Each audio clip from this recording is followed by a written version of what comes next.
Humor with Heart, how to tickle your funny bone without breaking someone else's. Today we are focusing on humor haberdashery, and we'll be costuming ourselves and wondering what are some ways we can costume ourselves without disrespecting others. Hi, I'm Dr. K.P. McKee, founder and executive director of A Spacious Place, Creativity and Spirituality Center. As we walk through the activities for today, we would love to hear your comments and questions. You can enter them in your question box. They are on your mobile device or computer. For the supplies, it's a range of options depending on which of these activities you would like to do. So you can just kind of take a look at what we have here, and as we go through it, I will show you how we're using it. Today's particular topic gives us an opportunity to consider a serious issue around funny. And I've written down my thoughts on the subject, which I'm going to read because it's important and I want to say it well. We've become aware of the potential disrespect of costuming ourselves as cultures other than our own. It's a complex issue and one we would like to hear your perspectives on. From my perspective, we have two vital and equal elements to consider. Two parts of an equation, if you will. Intent and reception. Intent. What is my intent in my costume choice? To learn more about and show respect for members of another culture? To help others to do the same? Or to cast persons from other cultures as less than myself, as two-dimensional stereotypes, or even as objects of derision? Reception. How might members of the culture depicted receive my costuming choice? How would I feel if I stood in their shoes? Even if I intend no disrespect, if I could cause soul harm to another, I can find other ways to tickle my funny bone. Perhaps an example here will serve. I'm a born Texan. After traveling as a child of a military family, I returned to Texas and have lived here for over 30 years. I find Texas culture delightful. Our commitments to bigness, big hats, big boots, that's with a T, boots, big rhinestones, big hair. And while these aspects of Texas culture don't reflect my personal style, they nevertheless help define a culture that is mine and in which I delight. So one costume choice I enjoy creating and sharing with other Texans who also enjoy it is a Texas-sized belt buckle, because many Texans love them big and ornate. However, if someone outside Texas culture made the same costume choice with the perception that all Texans are big-hatted, big-booted, big-haired, big buckle wearers, or if the costume were chosen to deride persons from Texas, that would not be helpful in holy humor, and it would impede rather than enhance the wearer's soul growth. It's a simple example of a larger issue, but I hope it provides some clarity. So, if a Texas-sized belt buckle will provide you wholesome, holy chuckles, here's how to make one. So what you're going to need for this is just some kind of thick cardboard that's going to be stiff enough to hold up to some use. And it can be the back of something, it doesn't matter because you're going to cover it. And then you want to add to that something that will stand up and represent something of Texas for you. Obviously, the state of Texas is an easy one here. You can cut out some initials. This is used foam board that I've used for other purposes, as you can tell. And then you can use yarn, or I had some leftover string here to add some dimension to it. Whatever you want, you're going to now cover it, and you're going to want to use some kind of good quality foil. So this is a brand I know works really well. Some others are a little thinner, and I'm sure they're good for other purposes. For this, the thicker is better. And as you tear it off, you're going to want to try not to wrinkle it. And then you're going to put it over here, hopefully you can see.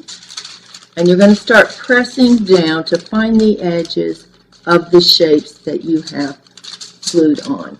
I used a good quality craft glue for this.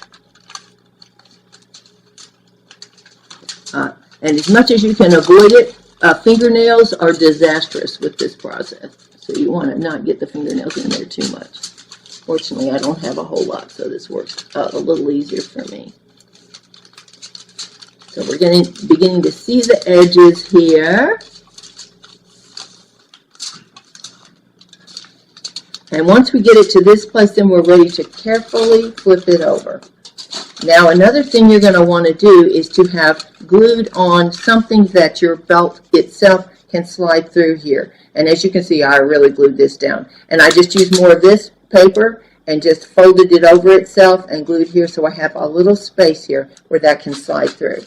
And now I'm going to press this around the back, and I'm going to trim it so that it's not too wide.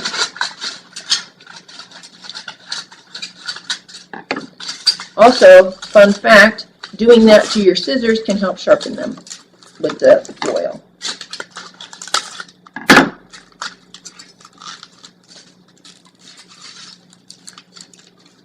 I'm going to press it on here nice and strong so that it does not get in the way of your belt itself.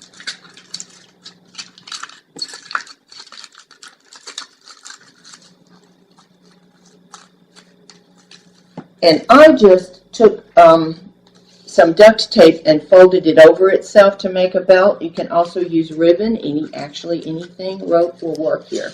And you just thread through, and then you can secure it with hook and latches, or you can tie it off, whatever you would prefer. And then, if you like, there are a couple other options you can go the extra funny mile with. Rhinestones, always fun, especially in Texan culture. I chose the color of the Texas flag.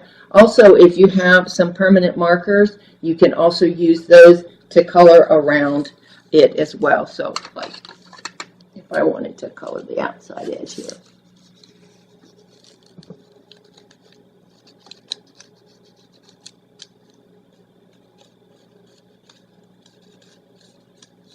And I won't take time to add other colors, but you can see how you can do this, and you can have a great time creating these.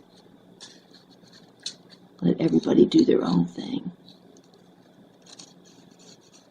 The important thing is good quality craft glue for this. That's the main thing. So there you have a Texas-sized belt buckle. All right, now it is almost time for Mardi Gras season. And Mardi Gras is a day of mirth and just hilarity. So one of the symbols of Mardi Gras is the jester. The jester has a long history of bringing joy and also speaking truth to power. The jester was the one that could say whatever needed to be said to the king without any kind of repercussions. So as we create our own jester's cap, we can feel ourselves empowered both to delight in our life and also to speak the truth. So to do this, you're going to want to get some poster board, because that you're going to make a hat, and you need the stiffer paper. And you want to then divide it into diamond shapes, because that's a quintessential shape for Mardi Gras. This size needs to be big enough to be a little bit bigger than to go around your head, like this. So this is extra long for me. And now we're going to color it with the colors of Mardi Gras, which are gold, purple, and green.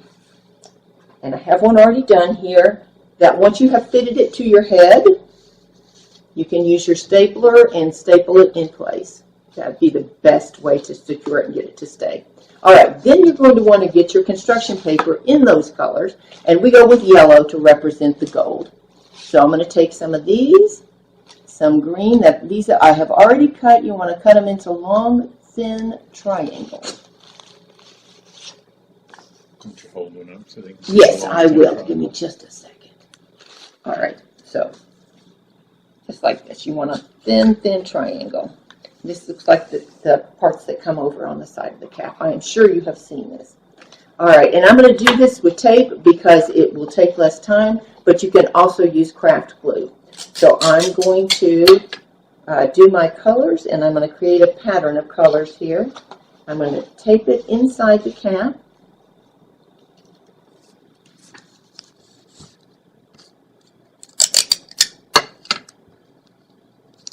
Purple, and then green, I'm going to lay them side by side and try to keep them fairly even. It does not need to be perfect. This is for fun after all. We can let that perfectionist beast right off into the sunset. And now yellow to represent the gold.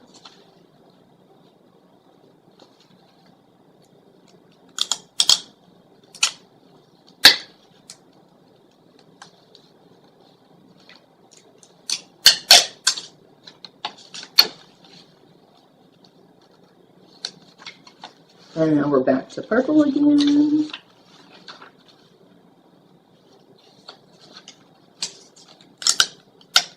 And of course, when you cut these triangles out, you're going to end up having some scraps of paper, which you can save and we can use for other projects.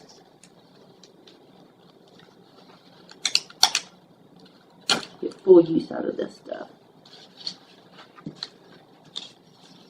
Green again. And I love this light green. It's a lot of fun, but of course any shade of green you would enjoy is the way to go. And this year Mardi Gras is February 25th, so you have a little bit of time to be thinking about what you would like to make.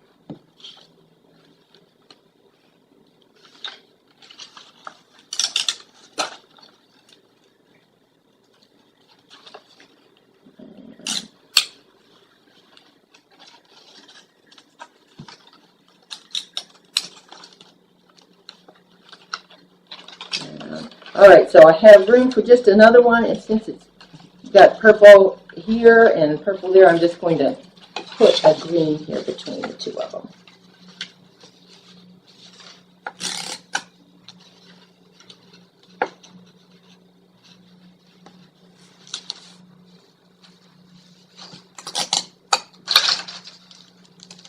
All right, then the next thing we want to do is we're going to fold these over the brim, so that they're going to hang down a little bit.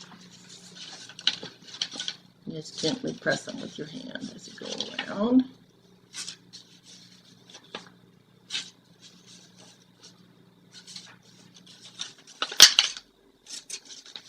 And then the last thing is the bells that are on the tip of the jester's cap. I just cut out, and this is foam, but you can use anything. You use some construction paper, whatever works for you. And we're going to glue these on the very tips to look like those jingle bells. I think I'm going to use a range of color here.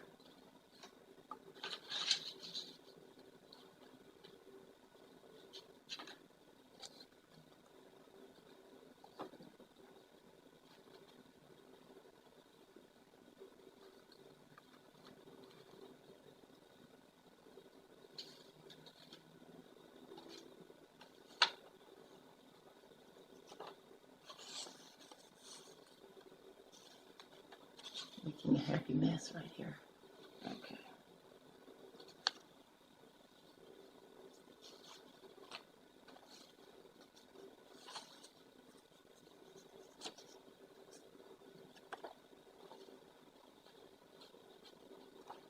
And let's see, just here's the yellow.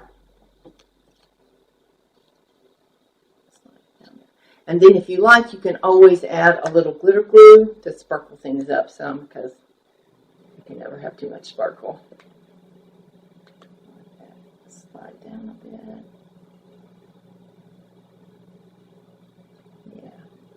So I'm just going to dot a little bit here on each of these.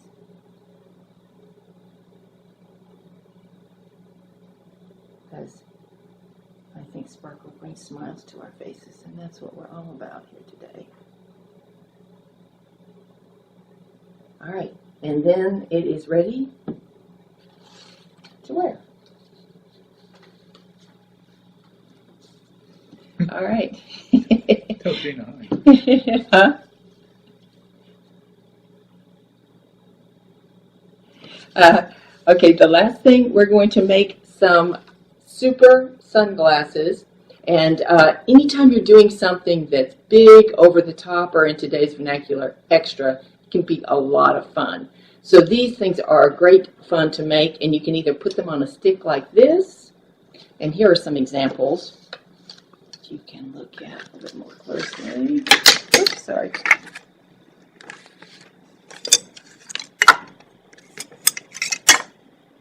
Got one more here.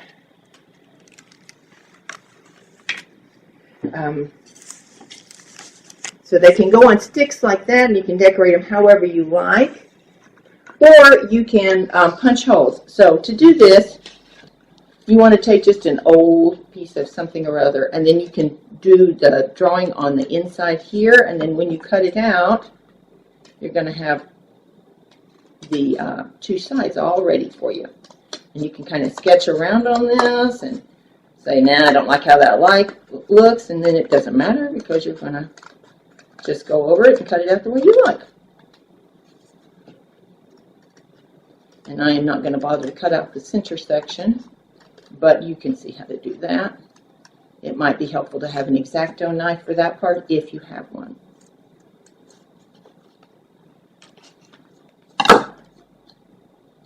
And then whenever you make these, because they are so big, it helps to have something that you're going to put right here. It can be a piece of foam board or a piece of wood to kind of stabilize it.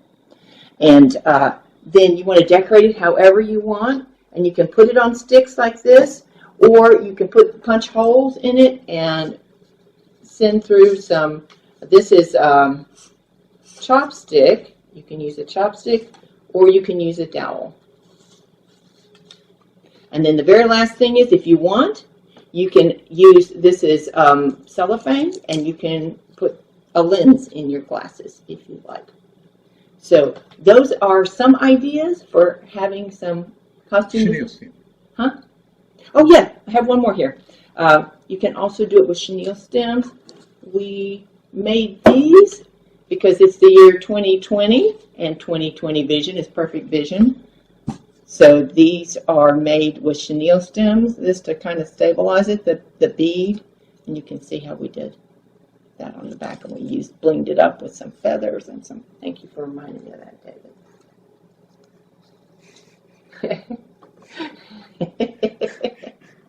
And so next time we'll be back on the 23rd of February with some more ideas for humor haberdashery. And we would love for you to join us then. If you want to rewatch this, it's going to be on Facebook, on YouTube, and on our website, www.aspaciousplace.com. And we appreciate if you would like us on Facebook if you like this. And we hope to see you next time. Let's close with a prayer.